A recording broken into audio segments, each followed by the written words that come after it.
कि कन्हैया मेरो छोरा ना है? कौन कहता कन्हैया मेरो छोरा ना है? अरे मैंने अपने गर्भ से जन्म दियो बाबू, रात्रि के 12 बजे जन्म दियो बाबू। मैया ने अक्रूर को बतायो कि लाला मेरो ही है। अक्रूर जी ने कहा भैया मैं तुम्हें सताना तो नहीं चाहता, बताना तो नहीं चाहता, पर आप मान नहीं रही हो, फिर बता रहा हूं। ये आपका लाला नहीं है, देवकी को लाला है, देवकी को छोरा है ये कन्हैया, तुम्हारा ना है। बोले देखो अक्रूर जी आप मेरे मेहमान हो, इसलिए हम आपका सम्मान करते हैं, लेकिन तनिक भी अगर एक बार भी अब तुमने ऐसा बोल दिया कि कन्हैया मेरो छोरा ना है, तो जब मैं तुम्हारी इज्जत ना समझूंगी, घर से बाहर निकाल कर खड़ा कर दूंगी।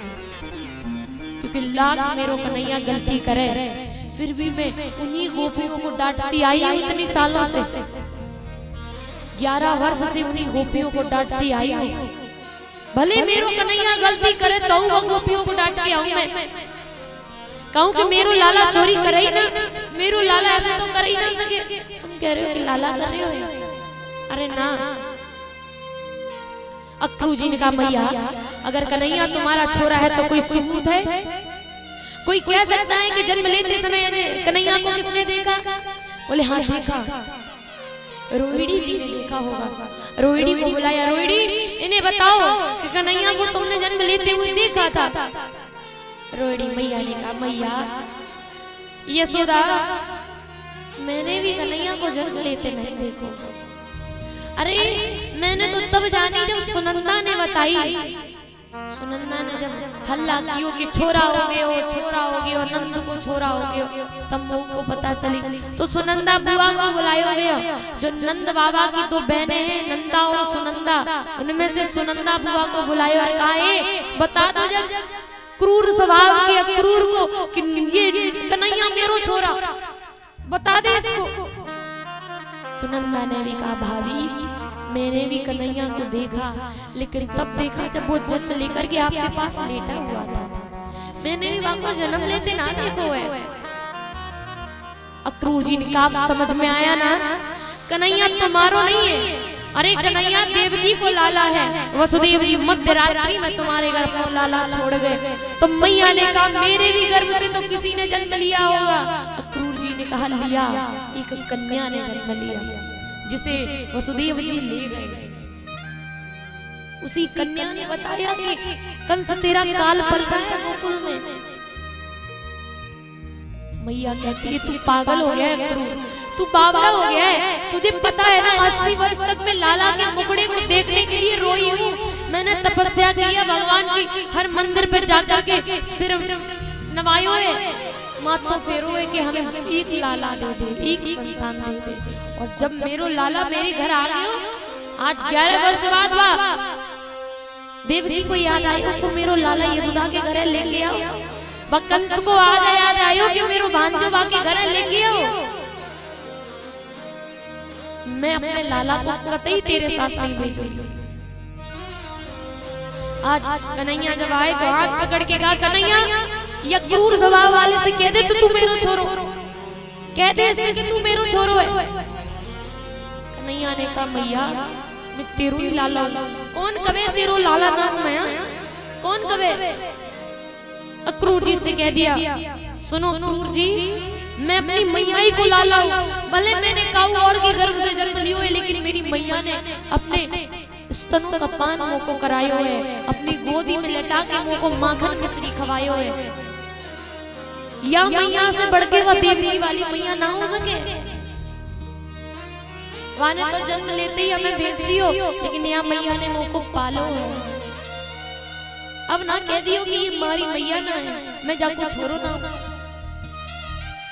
आज कन्हैया कहते मैया देखना मथुरा शहर है, शहर पहली बार मेरा निमंत्रण आया है शहर से, तो एक बार जाने देना मुझे।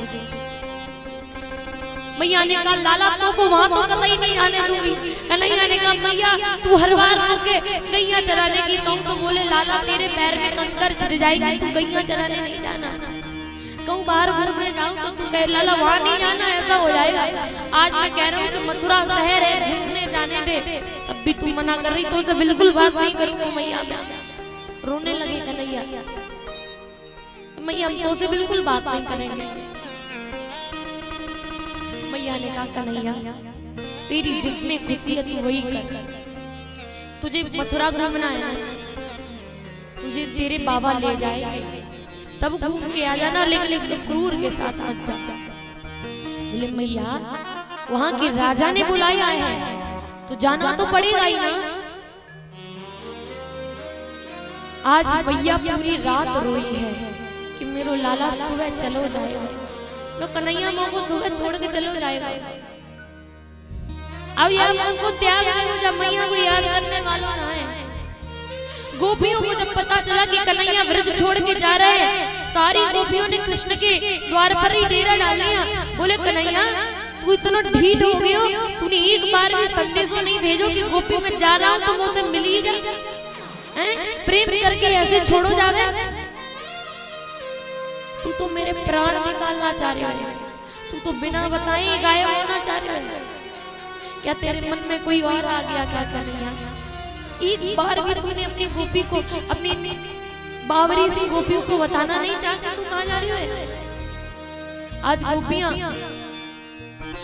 सोचती हैं कन्हैया चला जाएगा तो प्रार्थना करने लगी रात्रि देवी से, सूर्य नारायण से, सबसे प्रार्थना कर रही और कह रही है कि श्याम सखारी जाएंगे नयन मरेंगे रो,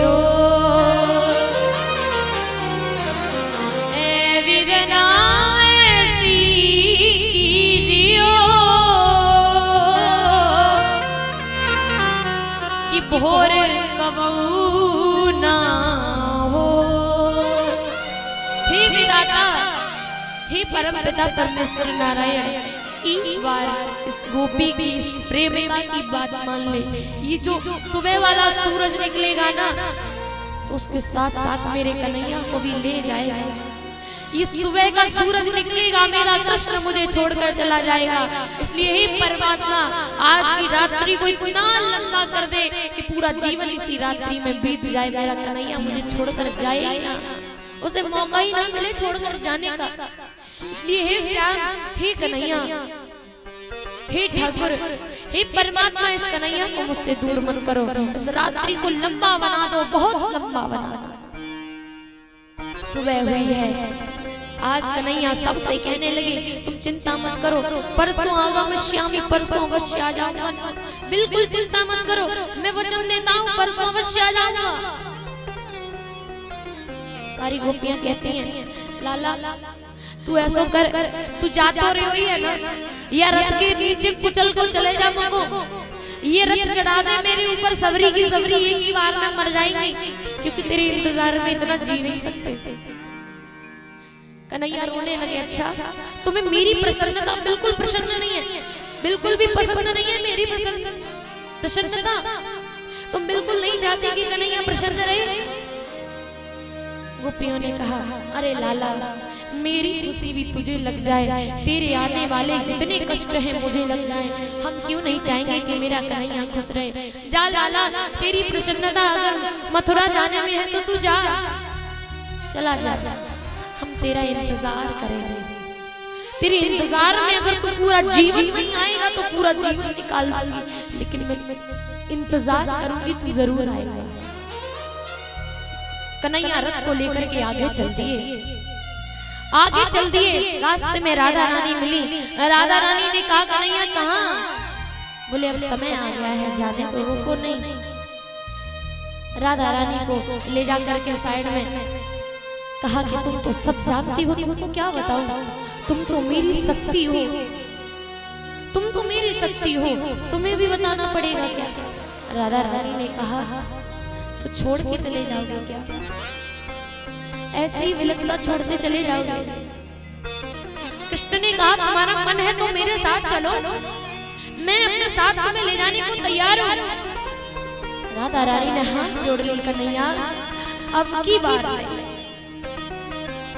बार नहीं जा सकती, पहले गई थी ना तो मेरा पूरा राज्य उजड़ गया था, इस बार भी अगर तू ले जाएगा तो मेरा पूरा व्रज उजड़ जाएगा।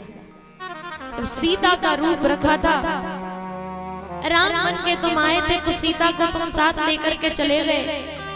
इस वियोग में मेरे ससुर दशरथ भी चले गए। पूरी अयोध्या बर्बाद हो गई। तुम्हारे भाई भरत ने